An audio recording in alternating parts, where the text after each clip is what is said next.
고통처럼 보이고 억압처럼 보이고 힘들게 보이지만 그건 착각이에요. 진정으로 그 안에 뭐가 있습니까? 행복과 평안이 있습니까? 맞습니다. 불순종은 매혹적으로 보이지만 결과는 죽음이에요. 우리 의지를 그분께 바치고 순종하는 것이 때때로 고난의 연속이 될지 모르지만 그 결과는 무엇입니까? 행복과 영생입니다. 그러므로 여러분 모든 주의 말씀 앞에 아멘 하기를 바랍니다. 자, 보십시다. 첫째 아담은 넘어졌지만 둘째 아담은 가장 큰 시험 중에서도 하나님과 그의 말씀을 굳게 붙잡았으며 시험이 아무리 강할지라도 선택은 누구한테 있습니까? 나한테 있어요. 나한테 있어요. 아무리 좋은 음식이 있을지라도 나 먹기 싫어 안 먹을래 딱 결심해버리면 입맛 떨어져 버려요. 제가 아침에 배가 고팠어요. 안 먹겠다. 꼬르륵 배고파요. 딱 결심하고 참고 견디면 식욕 욕구가 싹 사라져요. 예수님은 가장 큰 시험 중에서도 육신의 소욕에 절대로 반응하지 않고 뭐 했습니까? 하나님과 말씀을 굳게 붙잡았으며 죽으면 죽으리라. 끝까지 육체의 소욕에 뭐 하지 않겠다? 굴복하지 않겠다. 하나님 아버지의 선하심과 인자하심과 사랑을 믿는 그의 믿음은 한순간도 요동치 않았다. 기록되었을 때가 그의 무기였으며 그것은 모든 인간이 사용할 수 있는 성령의 겁니다. 예수님은 특별한 무기를 썼습니까? 그분만의 무기가 있었습니까? 아닙니다. 우리 모두가 동일하게 사용할 수 있는 성령의 검으로 그분은 승리하셨습니다. 그렇죠? 중요한 말씀이에요. 이후에 내가 너희와 말을 많이 하지 아니하리니 이 세상 임금이 오겠습니다. 그러나 저는 내게 관계할 것이 없다. 요한복음 14장 30절의 말씀이죠. 사단이 오겠지만 예수께서 말씀하시기를 뭐가 없다? 관계할 것이 없다. 뭔 뜻인가? 의지를 절대 안 주는 거예요. 마음을 절대 안 주는 거예요. 눈짓을 안 주는 거예요. 응하지 않는 거예요.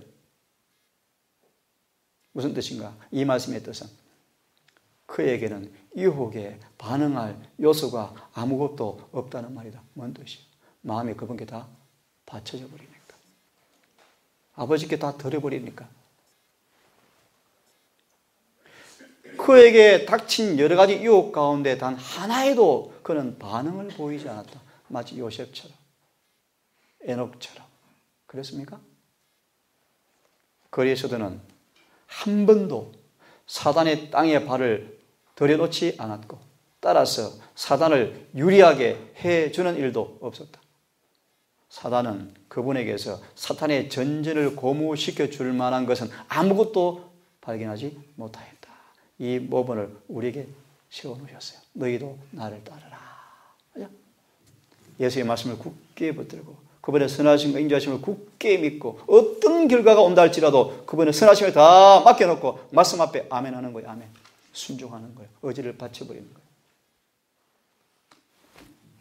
굉장히 중요한 말씀이에요. 의지력. 시험 받는 사람은 의지의 참된 힘을 이해할 필요가 있다. 아까 우리 하느니하고 엄마하고 공부를 했는데요. 아는 말씀이지만 창세기 4장에 보면 가인아 네가 선을 행하며 어찌 낯을 들지 못하겠느냐. 죄가 문 앞에 엎드려 있느니라. 죄의 소원은 내게 있으니 너는 죄를 다스릴지니라. 좀 더 쉽게 말하면 그 속에 자꾸 시험을 받는, 왜 시험을 받습니까? 죄의 소원이 그에게 있거든요. 욕망이 있거든요. 있지만 이 가인이 문을 열어줘야 사단이 들어올 수 있어요. 사단은 엎드리고만 있는 거예요. 강제로 문 열 수 없어 하기는요. 맞습니까? 근데 시험을 받는 까닭은 그 속에 있는 그 본성의 욕구, 욕망이 자꾸 박혀 있는 그 주인, 원래 주인 마귀하고 자꾸 짝짝꿍 하고 싶어 하는 유혹을 받는 거잖아요. 하지만 문을 열어주는 것은 누가 열어줘야 돼요? 내가 열어줘야 돼요. 그래서 예수께서 뭐라고 말씀하십니까? 죄의 소원이 내게 있지만 너는 뭐하라? 그 죄를 다스리라. 더 쉽게 말하면 고등 성령의 능력으로 육체의 소욕을 말하는 것입니까? 지배하라, 다스려라, 그런 뜻이요. 예를 들면 우리 영주 형제 부지런한 농부는 밭에 풀이 없어요, 그죠? 관리를 잘해요. 깨어러 농구는 풀밭에 버려. 우리 본성은 놔두면 풀밭에 버려요. 부지런히 깨어서 기도하고 말씀으로 늘 마음을 주장하고 우리 어찌 그분께 굴복하고 늘 깨어서 기도하고 성령의 인도를 늘 받으면 우리 잡초가 자라날 시간이 없어요. 사단이 씨를 뿌릴 시간이 없어요. 이해하셨어요? 자, 시험 받는 사람은 의지의 참된 힘을 이해할 필요가 있다. 오늘 이 시간 특별히 말씀을 드린 까닭이 무엇인가? 돌밭의 청중, 길가, 가시떨기는 그런 상태에 머물러 있으면 구원이 없는데 우리가 비록 돌밭의 청중일지라도 그런 상태에 계속 머물 필요가 없다. 뭐가 우리의 몫이다? 선택권은 우리의 몫이다. 지금이라도 부지런히 열심을 내어서 내 마음밭의 땅을 갈기 위해서, 기경하기 위해서 역사하시는 성령께 힘을 다하여 순복하고 부지런히 말씀을 연구하고 깨어서 기도하고 전심으로 그분을 찾으면 희망이 있다는 것입니까? 그런 뜻입니다. 그래서 제가 이 말씀을 읽어드리는 거예요. 아무리 약하고 아무리 연약할지라도 우리 의지는 내 것입니까? 내 것이요. 그것은 사람의 성격 가운데 있는 지배력, 곧 결정하고 선택하는 능력이다. 중요한 말씀 하나 드릴게요. 자, 우리 육체가 아무리 타락하고 우리 본성이 아무리 타락했지라도 그 본성과 이 육체에는 의지의 지배하에 놓여 있어요. 유혹에 응한단 말이 의미는 뭔가? 우리 의지를 유혹에 드린다, 마귀한테 줄 때 마귀는 그 의지에 자기 능력을 결합시켜서 본성을 따라서 날 지배해버리는 거예요. 그래서 죄를 짓는 거예요. 자, 다시요. 아무리 육체가 약하고 아무리 타락한 본성일지라도 육체에 스스로, 본성 스스로 죄를 짓는 게 아니에요. 내 대뇌에서 오케이, 사인해줘야 돼. 동의해줘야 돼. 이해하겠습니까? 동의해줘야 돼요. 내 의지가 어떤 선택과 어떤 결정을 하는가에 따라서 온 육체는 반응을 해버려요. 그만큼 하고 읽어갑시다. 선과 순결에 대한 욕망을 갖는다는 것은 그 자체가 참 좋은 일이지만 그것에 그치면 아무런 유익이 없다. 많은 사람들은 그들의 악한 기질들을 정복하고자 바라고 소원하는 동안 멸망으로 들어가게 될 것이다. 뭐는 하지 않습니까? 그들의 의지를 하나님께 굴복시키지는 않는다.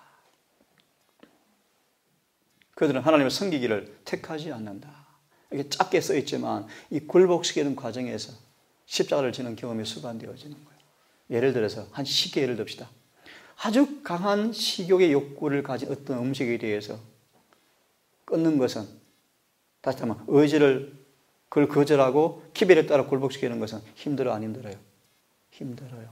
막 입맛은 어때요? 매콤한 거, 달콤한 거, 얼큰한 거, 먹고 싶은 욕구가 막 강하게 와요?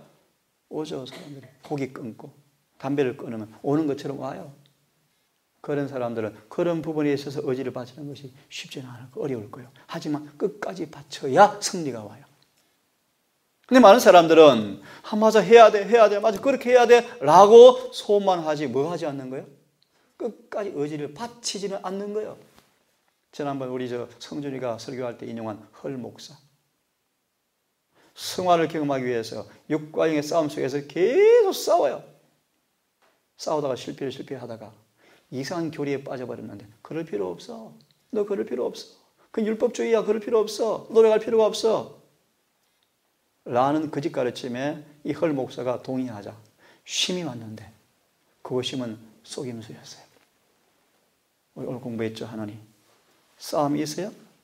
언제까지 있어요? 예수님 오실 때까지 싸움은 있어요. 그치지 않아요. 전쟁은 한 번도 그친 적이 없어요. 계속 매일매일 전쟁이 이루어지고 치열해요. 이 전쟁이 주님 오셔서 우리 육체가 호련히 하늘의 형체로 바뀔 때까지는 싸움이 안 멈춰요. 그러므로 공부했죠. 피곤하지 말고 낙심하지 말고 끝까지 인내하고 참으면 열매를 거두리라. 농부가 봄에 씨를 뿌리는 까닭은 가을을 바라보면서 몇 개월 뒤를 바라보면서 수고하는 거잖아요. 근데 세상의 장사는 안 그렇잖아요. 한탕 하면 돈 벌잖아요. 부동산 투기. 그러므로 그리스도의 직업이 아니에요. 부동산 투기는. 정직하지 못한 사람이에요. 농사는 정직해요. 노력한 만큼, 피를 땀을 흘린 만큼, 수고한 만큼 결실이 와요. 그죠? 정직한 사업이 농사예요, 농사. 세상 사업들은 안 그래요, 주로. 장사, 투기, 증권, 복권, 당첨, 그죠? 하늘의 품성이 아니에요. 자, 놔두고요. 굉장히 중요한 얘기니까 잘 이해하셔야 돼요. 악한 기질들, 특히 돌밭의 청중은 그 돌이 뭐라 그랬죠? 선천적 이기심이 쫙 깔려있다. 쫙 깔려있다. 선천적 성벽이 이기지 못하고 그들을 지배하고 있다. 하지만 그들은 뭘 바래요? 구원을 바래요. 변화를 갈망해요. 갈망만 하지만 오늘 저 조금 살펴볼 시간이 될지 모르겠다. 완전한 순종은 뭐 하잖아요? 하잖아요. 돌밭의 청중. 그래서 여전히 돌밭의 청중으로 남아있어요. 이것이 재림교의 모습이라고 그랬죠? 하나님께서 우리에게 뭘 주었습니까? 선택력을 주었으므로 그것을 활용하는 것이 우리가 할 일이다. 우리 스스로 우리의 마음을 변화시킬 수 없고 우리의 생각과 욕망과 애정을 지배할 수는 없지만 우리 자신을 순결하게 하여 그분의 사업에 적합하게 스스로 만들 수는 없지만 뭐는 할 수 있습니까? 하나님을 섬기기로 선택할 수 있고 우리 의지를 그분께 드릴 수는 있다. 그러면 그분께서는 당신의 기쁘신 뜻을 따라 우리 안에서 역사하실 것이다. 그리하면 우리 온 성격이 그리스도의 지배 아래 놓이게 될 것이다. 예를 듭시다. 안식일을 지키지 못하게 아무리 핍박할지라도 내 의지는 딱 확고 나 죽을지라도 안식일 타협할 수가 없어. 매를 때리고 월급이 삭감되고 집에 쫓겨날지라도 안식일을 타협할 수가 없어. 예를 드는 거예요. 이게 의지를 많은 거예요. 끝까지 하나님께 바치는 거예요. 그리하면 온 성격이 그리스도의 지배 아래 놓이게 될 것이다. 의지력의 올바른 활용을 통하여 완전한 변화가 생에 이루어진다. 의지를 그리스도에게 굴복시킴으로 우리는 하나님의 능력과 연합하게 되어진다. 저는 이런 설교를 써요. 인간이 할 수 있는 것이 아무것도 없다. 아니요, 이거 굉장히 잘못한 설교 될 수 있어요. 가리 뽑은 김에 1분 보세요. 이런 설교 하지 마라. 인간은 반드시 자신의 몫을 수행해야 한다. 앞에서 말한 것은 뭔가 스스로를 변화시키는 일에서는 아무것도 할 수 없지만 나를 변화시키는 그분께 절대적 복종은 내가 해야 돼요. 이 인간의 몫이요. 우리는 우리를 굳게 붙들어줄 능력을 위로부터 받는다. 순결하고 고상한 생애, 식욕과 정욕에 승리하는 생애는 연약하고 요동하는 인간의 의지를 전능하고 확고한 하나님의 의지에 결합시키는 모든 사람에게 가능하다. 마지막 한 문단 더 봅시다. 참된 의지력을 이해해야 한다. 이 선물에 포함된 책임이 얼마나 큰지를 깨달아야 한다. 의지는 사람의 성질에 있어서 지배하는 힘이요 결정하고 선택하는 능력이다. 이성을 가진 사람은 옳은 것을 선택할 수 있는 능력을 가지고 있다. 특별히 대속죄를 사는 사람들은 음식에 있어서 위장을 꽉 채우는 것은 반드시 금하셔야 돼. 반드시 금하셔야 돼. 안 그러면 뇌가 막혀요. 자꾸 졸음이 와요. 식곤증이 와요. 위장이 피곤해져요. 그래서 깊은 사색과 명료한 판단력을 할 수 없게 만들어버려요. 지성이 흐릿해져요. 다음 식사 시간까지 될 때 배가 고프는 게 정상이에요. 아주 고파요. 그게 소화가 잘 됐다는 거예요. 한번 여러분 테스트 해보세요. 아침 먹을 음식 언제 나오는지 한번 테스트 해보세요. 그런 분들 위장을 빨리 관리하셔야 돼요. 빨리 관리하셔서 말씀을 듣고 볼 때는 명료한 지성, 깨끗한 양심, 확실한 분별력 이걸 가지도록 육체를 다스리셔야 돼요. 안 그러면 큰일 나요, 여러분. 큰일 나요. 그래서 치료봉사, 건강의 생활을 그러면 절제 생활을 제가 주신 까닭이 그런 까닭이에요. 다시 얘기합니다. 우리는 이 육체 가운데서 그분을 섬겨야 돼요. 그죠? 거룩한 육체가 아니고 우리는 아니에요. 그러므로 이 육체를 거룩하게 다스리지 못하면 영은 실패해버려요. 이성을 가진 사람들은 옳은 것을 선택할 수 있는 능력을 가지고 있다. 하나님께서 인생의 모든 경험에서 너희 섬길 자를 오늘날 택하라고 우리에게 말씀하신다. 같이 읽어봅시다. 사람은 하나님의 의지에 편해 자기의 의지를 순종시킬 수가 있으며 그렇게 함으로 자신을 하나님의 힘에 결합시켜 어떤 경우에라도 악을 행하지 않게 되는 경지에 이를 수가 있다. 아멘. 얼마나 놀라운 말씀이요. 그러므로 하늘은요, 죄를 이기는 사람이 갈 것인데, 그 말의 의미는 뭔가? 자아를 주님 안에 감춘 사람들이 갈 것인데, 그 말의 의미가 뭔가? 의지를 전적으로 그분께 드리는 사람만 갈 것인데, 그런 뜻이요. 그런 사람들은 자신을 하나님의 힘에 결합시켜서 어떤 경우에도 악을 행하지 않게 되는 경지에 이르게 되어진다. 맞죠? 이게 완전이잖아요, 완전. 그래서 완전을 다시 말하면 완전한 자아 포기의 상태예요. 내가 예수와 함께 죽었다. 내일 아침에 중요한 말씀 드릴 거예요. 내일 아침에 시간이 많이 가니까. 돌밭의 청중은 처음 사랑을 잃어버린 사람들이에요. 내일 아침 그 말씀 드릴게요. 모든 청년과 아이들은 하나님의 도우심으로 성실한 품성을 형성하고 유익한 생애를 살 수 있는 능력을 가지고 있다.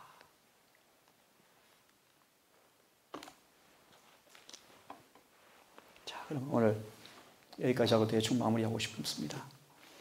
다시 말씀을 드립니다. 우리의 모습이 참 돌밭의 청중, 추수의 때가 다 돼가는 마당에 아직 열매 없는 설익은 과실이 풍성한 들포도가 맺힌 우리 마음밭, 아직 희망이 있습니다.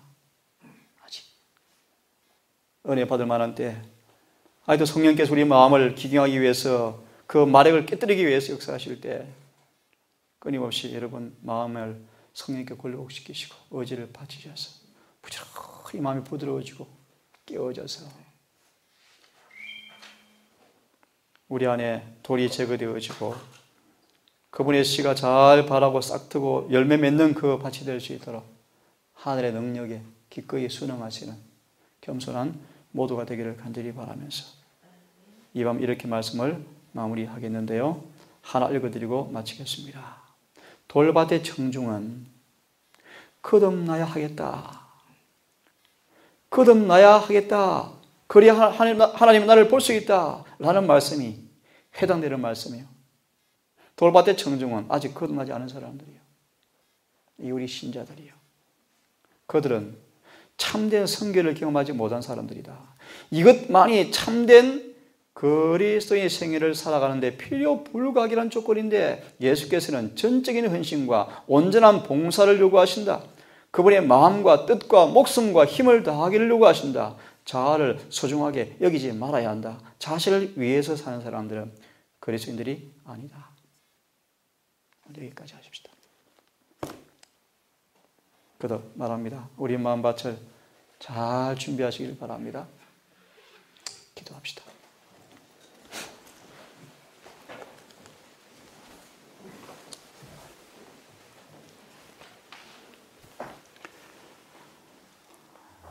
자비하신 아버지, 참으로 당신의 눈물과 수고와 오래의 참으심과 만 가지의 수고를 마다하지 않고 우리 마음밭에 열매 맺게 하기 원하시는 농부이신 우리 하늘에 계신 아버지, 우리의 마음밭이 돌 때문에 얼마나 많이 농부를 슬프게 하고 그 수고를 외면하고 여기에 방종의 생애를 삶으로 우리 마음밭이 더러워졌는지 참으로 회개하고 용서를 구하고 이제 눈물로 씨를 뿌리고 기쁨으로 단을 거두는 그런 생애를 위해서 날마다 품성 건설업을 잘 배우고 우리 정을 잘 관리하고 한순간 악한 마귀가 가라지와 잡초를 뿌리지 않도록 깨어서 기도하며 정을 지키고 오직 순결한 하늘의 품성의 씨앗만 우리 마음밭에 심겨지는 그런 날마다 생애가 될 수 있도록 주님 우리를 도와주시고 늘 성령으로 교훈하여 주시옵소서. 신앙의 참 본질과 우리 구주의 사명을 잘 이해하고 말씀과 조화된 거룩한 생애를 사는 것이 우리의 전부와 목적이 되게 하셔서 매일매일 부지런하게 열심을 다해 주를 섬기고 진리를 순응하고 성령을 따라 살아가는 우리가 되게 하심으로 죄에서 해방되어서 의의 종이 되어지고 돌밭의 청중이 아닌 좋은 밭이 되어서 씨 뿌리는 농부의 수고가 기쁨으로 풍성한 열매를 안겨주는 그런 청지가 될 수 있도록 우리를 인도해 주시옵소서. 아버지, 이제 하루가 마쳤습니다. 각 처소의 하나를 마감할 때 모든 각 사람 마음속에 다시 한번 은혜가 정말 임하는 밤 되게 하셔서 참으로 평안한 가운데 쉴 수 있도록 도우셔서 아침 미명에 새로운 심기일전의 모습으로 새로운 마음으로 새 심령으로 주님을 찾고 만나는 아침 예배 될 수 있도록 이 밤도 우리를 지켜주시옵소서. 우리 구주 예수님 이름 의지하여 감사하며 기도 올리옵나이다.